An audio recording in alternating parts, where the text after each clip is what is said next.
Okay, in today's lecture, let us discuss about some of the interview questions on Microsoft Azure and cloud computing for that matter with the solutions. Right? Are you excited? If yes, then head on to the next question. That is the first question when you enter any of the cloud interviews, right? The basic question, as expected, what is cloud computing? Right? There are many answers for it, right? It depends on how actually you present in front of the interview panel. But let me give a typical answer for this question, right? Which I usually give them. The solution could be cloud computing is the use of computing resources, which includes hardware, software that are delivered as a service over the network, typically the internet, because we are in an era where we are bound to use internet, right? So this can be a typical answer, but if you find any new answer, please go ahead and present it in front of panel, right? It purely depends on how you present, right? The next question after answering all first question is what is Azure, right? When you have your resume shortlisted and if you have mentioned I've cleared AZ 900 or any of the cloud service providers certification, the first question they will ask after what is cloud computing is what is Azure or what is GCP or what is AWS, right? A typical answer could be in a core, Azure is a public cloud computing platform, right, with solutions including infrastructure as a service, that is IaaS, platform as a service, PaaS, and software as a service, SaaS, which can be used for services such as analytics, virtual computing, storage, networking, and whatnot. You can do whatever you want inside a cloud service provider, which you always do in a on-premise environment or in your own data center, right? It can be used to replicate or replace or supplement your on-premise server, right? This is how you can answer what is Azure. So after answering what is Azure, the next question which we have is what is deployment environments, which Azure provides, right? The typical answer could be Azure offers two deployment environments for cloud services: a staging environment in which you can test your deployment before you promote it to the production environment, right? That is usually what happens in the software development lifecycle, right? The two environments are distinguished only by the virtual IP address, right? VIPs by which the cloud service is accessed, right? In the staging environment, the cloud services globally unique identifier identities, that is, it identifies it in the URL, right? Every cloud provider will be having their GUID, that is globally unique identifier. So it is used in that particular. In the production environment, the URL is based on friendlier DNX prefix assigned to cloud service. For example, it could be myservice.cloudapp.net, right? In Azure, we have used a web application, right? Web app, Azure web app. So in that, we just went and gave a name for the web app, and it automatically takes that name as let's say we have named it as my web app, which is usually not available for use, right? Many people have already taken that, but my web app.azure.net or something like that, azure.microsoft.com or something like that. So this URL will be used for production environment. All right. I hope you understood how to handle what is deployment environment. The next question we have is what is Azure Service Level Agreement? The answer could be the Azure Compute SLA. A quick note before answering the solution. Whenever you have any questions in front of you, try giving an example before answering in a straightforward way, right? I will give an example on how you can answer a service level agreement, right? Let us take an example of compute, that is virtual machine, right? Let's see how we can answer this, right? The Azure Compute SLA, that is Service Level Agreement, guarantees that when you deploy two or more role instances for every role, right? Access to your cloud service will be maintained at least 99.95% of the time, right? Also, detection and corrective actions will be initiated 99.9% of the time when a role instance process is not running. What does this basically means is, let's say you are running a compute machine in the Azure, and Azure says that I'll make sure that this particular virtual machine or the compute machine which you have deployed in our environment, that is Azure environment, I'll make sure that particular compute machine will run for about 99.95% or 99.9%. It can give up to 99.9999 up to 11 nines, right? It depends on what are the agreements which you take, right? This that particular that definitely means that assurance which Azure gives to you, right? This is how you can answer Azure service level agreement. After answering this, let us see what's the next question. The next question is, what are service models in cloud computing? Right? This is a very basic one which or any interviewer can ask before itself, right? So cloud computing providers, which can be Azure, AWS, GCP, Oracle Cloud Infrastructure, right? They can these cloud service providers offer their services according to three fundamental models, right? Which includes infrastructure as a service, platform as a service, and software as a service, right? The services which they provide will spread across any of these fundamental models. So, example for IaaS could be Windows Virtual Machine. Google Cloud offers Google Compute Engine. Why am I concerned with using other examples? Because when you attend a cloud interview, you should be knowing other cloud services, cloud providers as well. If not full, a very basic one, right? Because you need some knowledge on what you're working on, right? So the next example for PaaS, that is platform as a service, is Google App Engine. In Azure, we can take an example of Windows Azure Compute, right? Examples of SaaS includes Google Apps or Microsoft Office 365, Microsoft PowerPoint, and so on, right? I've created this beautiful presentation using Microsoft PowerPoint, right? So this is how you can impress the interviewer, right? The next question which we have is, what are the different cloud deployment models?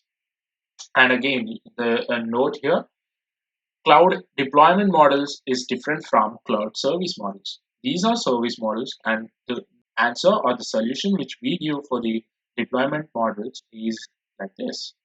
We have three main cloud, that is public cloud, private cloud, and hybrid cloud. There is also another one, that is community cloud, which is not so important as of now.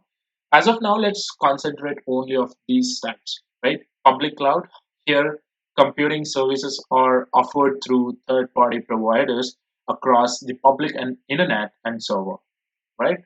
This is how you can answer what is public cloud.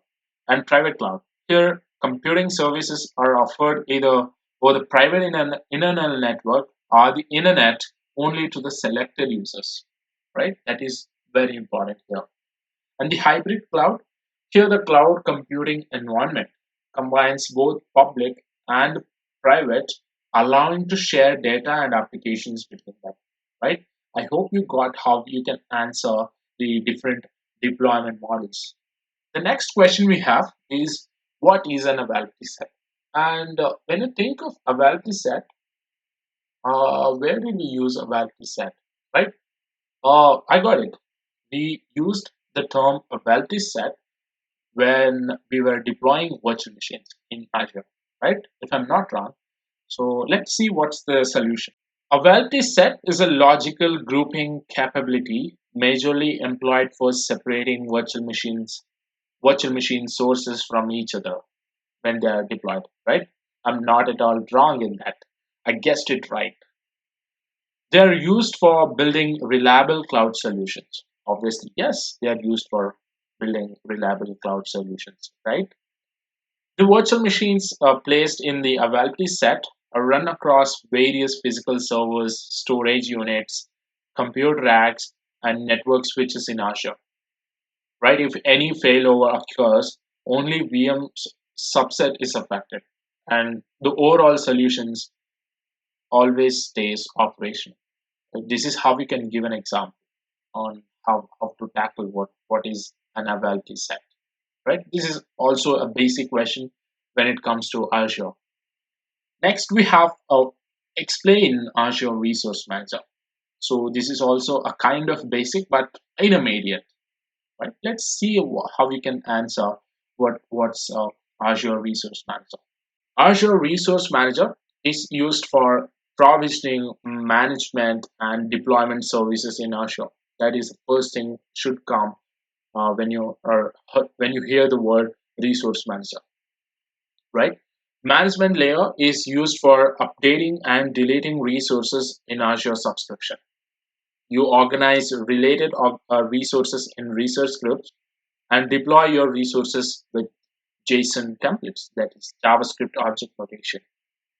So let's say you have deployed a virtual machine by going to the portal, clicking on create resource, then searching for virtual machines, then click on add, then give it a name, give it a resource group, assign a resource group, provide a subscription, right? It is hectic. It takes too much time. Going to portal, logging in, creating virtual machine takes time.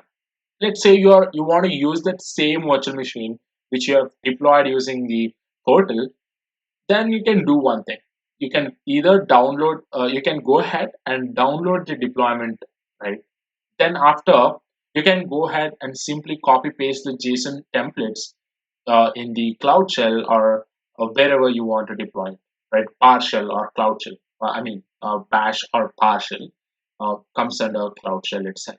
You can go ahead and use this resource manager to deploy the resources in a resource group by using JSON templates, right? This is how we can answer Azure Resource Manager. The next question is, what is fault domain? This is very important question which is frequently asked nowadays in the Azure interview, right? A fault domain represents the group of the underlying hardware that shares a common source of power and network switch. This the first sentence which I've read, that is very important, right? They share common power source and network switch, right? That is the key when you speak about fault domain. Every fault domain comprises some racks and each contains a virtual machine, right? When you create virtual machines within an availability set, your virtual machines are automatically distributed across the fault domains in the Azure platform. Obviously, when you answer what is fault domain, the next question will be what are update domains, right? To answer this, it is a very basic answer. The update domains represent the group of underlying hardware that can be rebooted or which can withstand maintenance at the same time. Sorry, a correction over there. I made it as updated. Please correct it to update, right? The answer could be, let's say you have deployed so many virtual machines, right? What if all the virtual machines goes down when there is a maintenance in the maintenance by Azure, right? You need to deploy this in update domains to withstand it. When you create virtual machine within an availability set, your virtual machines are automatically distributed across the update domains by the Azure platform, right? This ensures that at least one instance of your application always works when the Azure platform is under periodic maintenance, right? This is how you can answer update domains. The next question is, what is blob? If you remember, there is one particular type of storage that is a blob storage. So what do you mean by blob then, right? Simply, blob stands for binary large object. Blob is a file of any type and size, right? The Azure Blob Storage offers two types of blobs, that is block blob and page blob. So You can go ahead and research on what's blob and page blob if you want. But as of this question, what is blob? It's simply binary large object.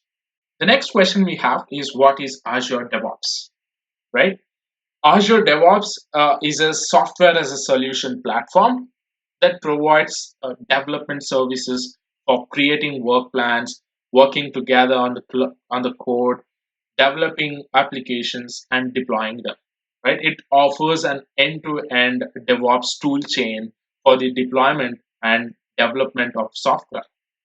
It is able to integrate with several popular tools in the market, and it is a great way of setting up a DevOps tool chain. This is how you can answer what is Azure DevOps. All right, the next question we have is what is Azure Active Directory or Azure AD? The solution is Azure Active Directory is a cloud-based IAM solution. What is IAM? Right? Identity and Access Management. Right? And the directory, it is a directory by Microsoft. It brings together applications, access management, core directory services, and identity protection. It is more of a security related thing and turns them into a single solution, right? It helps employees of an organization sign in and access resources such as external resources, including Microsoft Office 365, the Azure portal, and a big number of SaaS applications provided by Microsoft, right? Internal resources can be such as apps on a corporate network and intranet, as well as any cloud-based applications built by that organization, right? This is how we can answer what is Azure Active Directory. The next question is what is DataBricks, which is very important nowadays. If you're a data guy, you need to know what is DataBricks, right?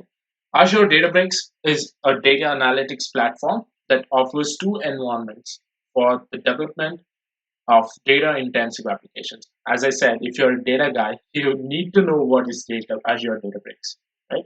Azure Databricks, it offers two separate environments. As I said, it is Azure Databricks SQL Analytics and Azure Databricks Workspace, which we have used in the lab session of Azure Databricks, right? Azure Databricks integration with the security, compute, analytics, storage, and AI services that are natively provided by cloud providers facilitates the unifications of data and AI workloads, right? This is how we can answer what is Azure Database. The next question is very simple. What are Azure resources? Any entity managed by Azure can be referred to as Azure resource. The following are the some of the examples, which includes storage accounts, virtual machines, virtual network, that is VNet, and so on. You can give whatever, and whichever example you can, right?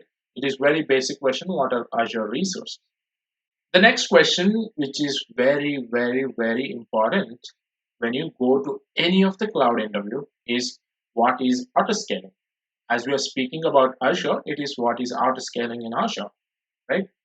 Solution can be scaling by including extra instances is frequently referred to as scaling out, in fact, right? Windows Azure likewise supports scaling up by utilizing bigger roles rather than more role instances. By you can do it by adding and expelling role instances to our Azure applications while it's running.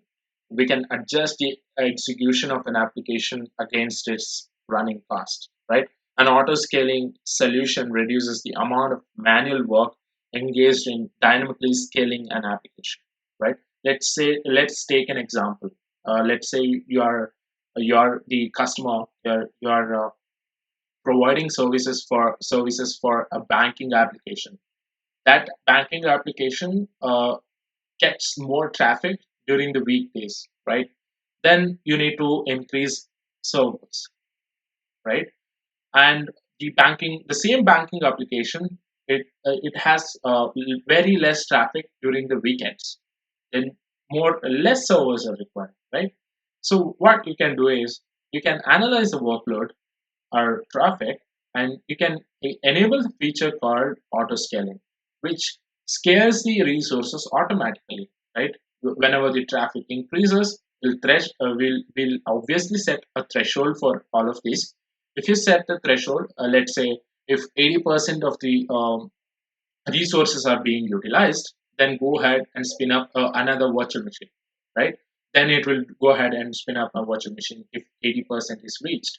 And the same goes when the traffic becomes 20%, or when the CPU being utilized is 20%, then go ahead and decrease a count of virtual machine. This is how we can use auto scaling. And this is very important as far as the interview concerned. We can go ahead and give any example using auto scaling, right? The next question we have is, what do you comprehend about hybrid cloud, right? This is a very basic question. A hybrid cloud is a blend of internal and external cloud services, a mix of a private cloud joined with the utilization of public cloud services, right? This kind of cloud is most appropriate when you need to keep the classified information in your vicinity, that is private cloud, and consume alternate services from a public cloud, right? This is how we can tackle hybrid cloud. The questions on what is hybrid. The next question is, what is a storage key? I've even showed you doing the creation of storage account and creating a blob container in the video lectures, right? Let's see what is a storage key. Storage keys or access keys are utilized as a validation mode for accessing the storage services account to control data being based on our prerequisites. Right? In Azure, we have an alternative to give a primary access key and a secondary access key. Right? Even though we will utilize a solitary access key to confirm our application to storage, the primary reason to give the secondary access key is to avoid downtime to the application, right? That is very important thing. This is all about storage key. The next question is, when should you use a static IP address, right? The answer is, should be very straightforward, because the question is also straightforward, right? When are you going to use static IP address? The answer should be, in Azure, a static IP address is used when the address connected to the device is not being changed. It is as simple as that. The next question, how does Azure Site Recovery work? Very important as far as backup concern, right? Site recovery orchestrates and automates the replication of Azure VMs in different locations, can be on premises as well, right? On premises machines to a secondary data center, and on premises virtual machine and a physical servers to the Azure, right? It contributes to business continuity and disaster recovery, that is DCDR, by enabling access to applications from secondary location in case of an outage at a primary site, right? This is how we can answer what is Azure Site Recovery. The next question we have, why should you use Azure CDN, that is Content Delivery Network? Azure CDN reduces the bandwidth and load time, right? It also helps speed up the responsiveness.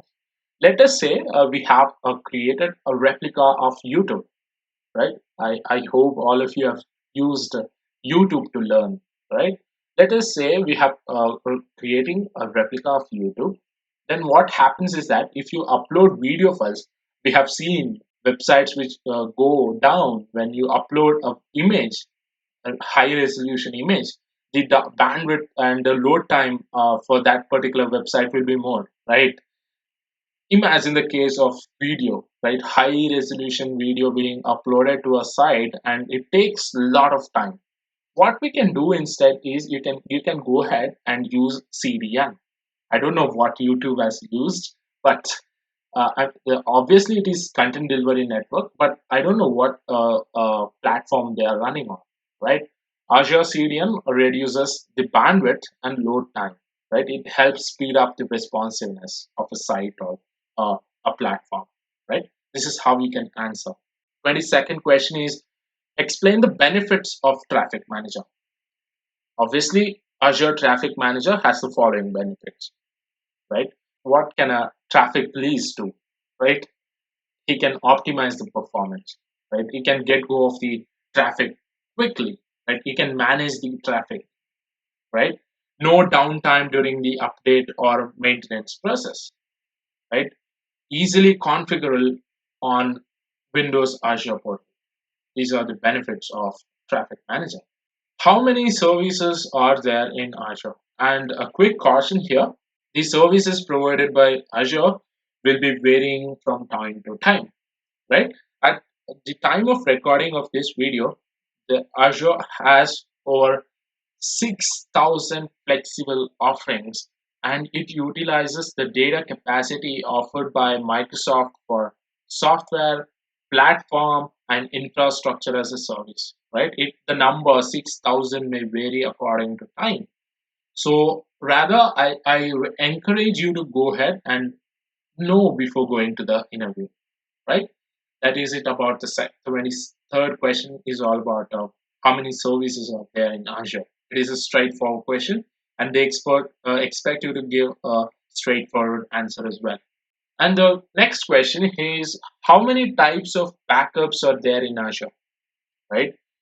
There are a lot of backups available. Azure Backup includes three types of replications that keep both storage and data highly available, which can be geo redundant storage, the default one, and the recommended option that replicates data to a secondary region far from the primary region, right? The next we have is locally redundant storage, that is LRS, creates three copies of the data in a storage scale unit within a data center, right? That is also important here. Zone redundant storage replicates the data in a multi-zone with data residency and resiliency in the same region and has no downtime, right? This is how we can answer the questions regarding to backups, particularly to GR redundancy, GRS, LRS, and ZRS, right? The next question we have is what is Azure App Service? Right, Azure App Service is a completely managed platform as a service offering for proficient developers that conveys a high rich agreement or arrangement of abilities to web, mobile, and integration scenarios. Right, mobile applications in Azure App Service offer a very adaptable, universally accessible mobile application development platform for enterprise development and system integrators that conveys a rich set of capabilities or capacities to mobile engineers. Right. This is how we can answer what is an Azure App Service. The next question is what is commandlet in Azure? Though it is written as cmdlet, it is pronounced as commandlet. Right. A commandlet is a lightweight command that is utilized as a part of Microsoft's PowerShell environment. When we go ahead and click on that Cloud Shell, we had two offerings there. That is PowerShell and the Bash. Right? If you go to PowerShell, then you'll be using something called as commandlet. That is a lightweight command that is utilized as a part of Microsoft PowerShell environment. Right? The commandlets are summoned by Windows PowerShell to automate the scripts which are in the command line. Right? PowerShell runtime additionally invokes them automatically through Windows PowerShell APIs. Right? What happens is that when you execute certain command or commandlets, then it takes the PowerShell APIs to do that particular job. Right? This is how we can answer what is commandlet in Azure. The next question is what are the differences between Azure Service Manager and Azure Resource Manager? This is very, very important, right? The answer or the solution could be ASM, which means Azure Service Manager uses XML, REST API, and ARM uses, that is Azure Resource Manager, uses JSON REST API, right? Azure Service Manager uses XML REST API, and Azure Resource Manager uses JSON REST API, right? In ASM, it is difficult to delete the resources which have been created, and in ARM, that is a, a resource manager, we can easily group to delete the resources. Right? ASM supports only specific Paas workloads, and in ARM, it supports all workloads of Paas. That is very most important, right? This is how you can differentiate between Azure Service Manager and Azure Resource Manager. The next question we have is very interesting set of questions I have put on this 28. That is, assume that your manager consults you as an Azure administrator to find a solution that helps in distributing the different type of content to the customers globally with the highest possible bandwidth, right? Which Azure solution you will suggest to your manager? This is very interesting question, right? As I've explained the concept of CDN, right? You already know the example of YouTube, which I've spoken about, right? Azure Content Delivery Network lets you reduce load times, save bandwidth, and speed responsiveness. Whether you are deploying or managing websites or mobile applications or encoding and distributing streaming media, gaming, it can include gaming, software, firmware, updates, or IoT endpoints, right? If you use any of these, the best answer when you want the highest possible bandwidth and the content to reach global customers, then the best possible solution you can give is Azure Content Delivery Network. This is one of the interesting questions which I've come across during one of the interviews. Right, the next question is also very important. The question goes like this: in one of your Azure related projects, you are consulted as an Azure administrator to suggest an Azure solution that helps in creating Windows and Linux virtual machines from a custom image that allows you to test your applications directly using your deployment pipelines with the ability to schedule the start and the shutdown of the virtual machine automatically, minimizing the waste on the resources, right? Which Azure solution will you suggest in order to achieve this? Right? The answer is Azure Dev Test Labs. We have covered what is Test Labs and DevOps tools in the previous lectures. I request you to go ahead and see that particular video and come back to this interview questions later. All right. The next question: in one of your Azure related project tasks, you are requested to find an environment that helps you to build a machine learning solution using the previously existing machine learning algorithm with the ability to test and deploy the project using the same tool, right? Which Azure solution will you use? The question is very simple. You have already created a machine learning algorithm. You need a platform where you can test and deploy the project using the same tool which you have already created. What will you use? The straightforward answer should be Azure Machine Learning Studio. Azure Machine Learning Studio is a web portal in Azure Machine Learning for low code and no code options for model training, right? It can be of deployment and asset management as well, right? Azure Studio, that is Machine Learning Studio, integrates with the Azure Machine Learning SDKs, that is software development kits for seamless experience, right? This could be your ideal answer. The next question we have that assume that the development team in your company consults you as an Azure administrator to suggest an Azure solution that can be used to manage, scale, and orchestrate the deployment of a container-based application that they have developed, right? Which Azure solution will you suggest? The answer should be Azure Kubernetes, right? Azure Kubernetes offers serverless Kubernetes, an integrated continuous integration and continuous delivery, that is CI/CD experience, and enterprise grade security and governance. This could be your ideal answer if you were asked a question on this, right? The answer should be Azure Kubernetes. The next question is, if the development team of your company consults you to suggest an Azure service that can be used to host the different parts of your web application. Which Azure service will you suggest? Right? The straightforward answer will always be Azure App Service. Right? Azure App Service is a fully managed web hosting service for building web applications, mobile backends, and RESTful APIs.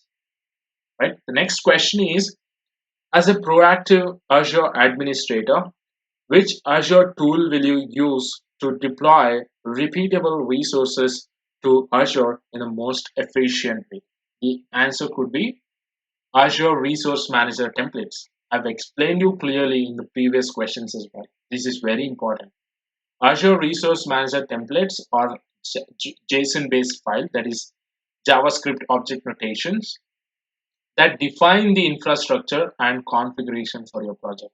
Right? If you have created already a template, then you can go ahead, just copy paste the template, and that particular resource which you have downloaded the template for will be up and running in seconds. Right? This is how you can use Azure Resource Manager. The answer could be Azure Resource Manager template for this particular question.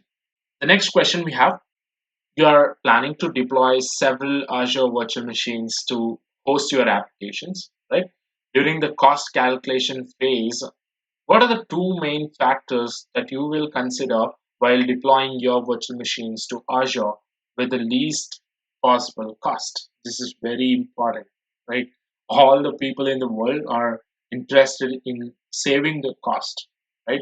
As far as I know, and this question is very important because you can get most of the things here, right? The answer should be the size of the virtual machine and the Azure region where we will deploy the virtual machine, right? As I said, the resources depends on the size. Let's say you're deploying a virtual machine in the United States.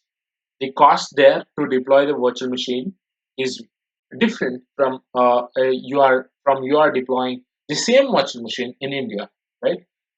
The dollar to rupees conversion also matters here, right? So I request you to go ahead and see what's the cost of that particular resource and how much size or how much amount of that particular resource you want to use, right? This brings down the cost of your organization, right? This is the ideal solution. The next question we have is, you are planning to build a policy to ensure that the virtual machine administration team can deploy the virtual machines with a specific size, right? Which Azure tool will you use to achieve that? The answer could be straightforward, Azure policies. What is Azure policies? Right? Azure policy evaluates resources in Azure by comparing the properties of those resources to business rules. Right? These business rules are described in JSON format, that is JavaScript object notation format, are known as policy definitions. To simplify management, several business rules can be grouped together to form a policy initiative. Right? Sometimes it is called as policy set. Right? This is how you can answer questions regarding policy. The next question is, if you plan to deploy one of your Azure virtual machines in a separate network segment, how could you achieve that? This is very interesting, right? The straightforward answer could be one simple word, one simple sentence. Deploy the server to a separate virtual network. Right? You can easily separate that network segment, right? This is the ideal solution for this. The next question is, provide few advantages of using Azure resource. Right? This is also very important, as if you're going for an interview based on Azure, this is very important thing. Right? In Azure Resource Manager, you could easily maintain all the services which have been created under a single resource group, which could be segregated by application wise if required.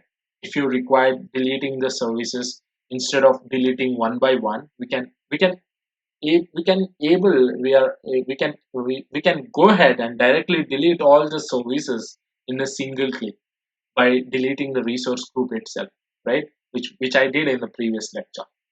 To provide a permission of individual service, we could provide a permission to a resource group, whereas provided a permission will be implemented to all the services. Right? If you go ahead and delete that resource group, all the resources which you have created in that resource group will be deleted. And if you go ahead and apply a policy on that on a resource group, all the permission or the policy will be inherited to all the services in that particular resource. Right? This is how we can answer what are the advantages of resource. The next question is, could we able to move the services from one resource group to another? This is also very important. The answer is yes, of course. We could be able to move the resources from one resource group to another, right? If that subscription has a permission to do it with the respective services, we can obviously go ahead and do this. I request or recommend you to go ahead and try this out. Right? This will be very interesting hands-on for you. And in that process, you will learn a lot of things. The next question is that possible to migrate the services from one subscription to another? This is also important. The answer is yes, of course. It could be possible to move the services from one to another only if both the subscriptions are available in the same Active Directory tenant. That is a key phrase here. You can go ahead and migrate the services from one subscription to another, but the caution is it should be in the same Active Directory tenant, right? This is how you can answer this question. And the next question is there any possibility to change an instance size once the virtual machine has been created? The answer is yes, we can obviously do it, right? By navigating to size under the settings option, we could be able to change the instance type by to higher or lower configuration, right? This is how we can answer. Obviously, you can change the size of the uh, instance size of the virtual machine, right? The next question is, if I need to execute the code without a server, what is the best solution does Azure offer? I after going through the lecture, if you do not answer this, then I recommend you to go ahead and watch the entire course from first. Right? This is the most common and important question will be asked in interviews. Right? The answer is Azure Functions, right? Azure Functions could be used to execute the code without servers, right? Which is also called as serverless. The next question is provide few Azure Paas services. Examples of Paas. It includes web apps, mobile apps, logic apps, Azure Functions, web jobs, CDN, that is content delivery network, etc. And in the same way, they can ask you provide few Azure SaaS examples, and they can also ask provide few examples of Azure IaaS service. The obvious answer, the first and foremost answer that should come to your mind when it is IaaS is virtual machine, right? This is the best service to give an example for. The next question is difference between Azure Load Balancer and Application Gateway. It is a straightforward question, and the solution should also be straightforward. The solution is the load balancer runs in the transport layer, whereas the application gateway runs in the layer 7. Right? Load balancer obviously runs in the transport layer, which is layer 4, and the application gateway runs in the application layer, which is layer 7. That is the basic difference. Right? The next question: I have an application running in my on-premises, and I had backed up the environment to Azure East-West region. If on-premises application failed to access, could I able to switch to Azure environment? Right? This can be a typical scenario-based question. Right? The answer is yes, you can do it. The answer is using site recovery. Right? We had discussed about site recovery just before this. We could handle failover and fail back to on-premises and Azure environment. Right? The next question we have is I want to distribute 2 or 3 Azure accounts to my internal teams without creating a new account. How is that possible? Right? We could create a new AD, or that is Active Directory, or IAM, that is Identity and Access Management user, by providing certain privileges to access the services. Right? If you want to give read access, you can go ahead and give it. If you want to give editable access, you can go ahead and give it. Right? Basically, administrator access have all the access rights. Right? You can go ahead and read, write, delete, edit, and do whatever you want. Right? Administrator access is the highest level of access. Right. The next question is explain network security groups. When you're given an instance to explain something, it should be short and crisp, right? Network security groups helps in distributing the network load efficiently, and additionally, it assists in managing the network traffic to the subnet and network interface card, that is NIC. All the devices will be having network interface card, right? It assists in managing the network traffic to subnets and NIC. So this is how we can answer in a short and crispy way. The next question is it possible to create a virtual machine using Azure Resource Manager in the virtual network that was created using classic deployment? Right? This is not supported because you cannot use Azure Resource Manager to deploy a virtual machine into a virtual network that was created using classic deployment. Right? The next question is what is VNet? The straightforward question along with the straightforward solution will be VNet, that is virtual network, is a representation of your own network in the cloud. Right? It logically isolates your instances launched inside the cloud from the rest of your resources. Right? This is how you can answer.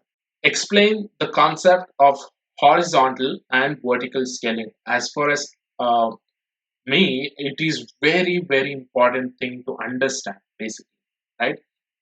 So the answer is vertical scaling, where the configuration yields to increase the existing capacity of machine, right?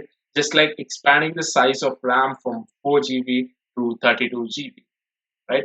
Horizontal scaling, an aspect where the physical aspect is increased, like putting up multiple machines at work instead of replacing the existing machine. Let's say you have a computer of 4 GB. If you increase it to the computer of 32 GB by adding some extra RAM, that basically means vertical scaling. What is horizontal scaling then? If you have 4 GB RAM in your computer, and if you want more RAM, then you buy a new one which has 32 GB. That is horizontal scaling, right? In simple words. The next question is what kind of storage is best suited to handle unstructured data? The obvious answer should be blob storage. Why? Blob storage provides storage capacity for data, right? It places data into different tiers based on how often they are accessed. Any type of unstructured data can be stored. Data integrity is maintained every time an object is changed. It helps to increase application performance and reduces bandwidth consumption, right? This is best suited for handling the unstructured data. The next one is what kind of storage is best suited for message queuing? The obvious answer should be Azure queues. Why? Because Azure queues allows for asynchronous message queuing between application components, right? And the last question, what kind of storage is best suited for storing structured NoSQL data in the cloud? The obvious answer should be Azure Tables, right? Azure Tables allows you to store structured NoSQL data in the cloud, providing a key or attribute store with a schema-less design. This is very important, right? If you are a data guy or a database person, right? This is it about the interview questions. I hope I've covered most of the things which are being asked in the cloud or Azure based interviews, right? So these are few of the questions. If you have any suggestions on the questions, or if you have got more interesting questions, please forward it to us at info@mindmajix.com, or you can directly contact us by using the numbers. And we appreciate your feedback as well, right? This helps us improve in delivering quality trainings further, right? I hope you liked it and got some insight on how to answer a few of the interview questions if you're in an Azure or cloud based interviews. So that is it for the day. I hope you liked it, and thank you. I'll see you in the next one.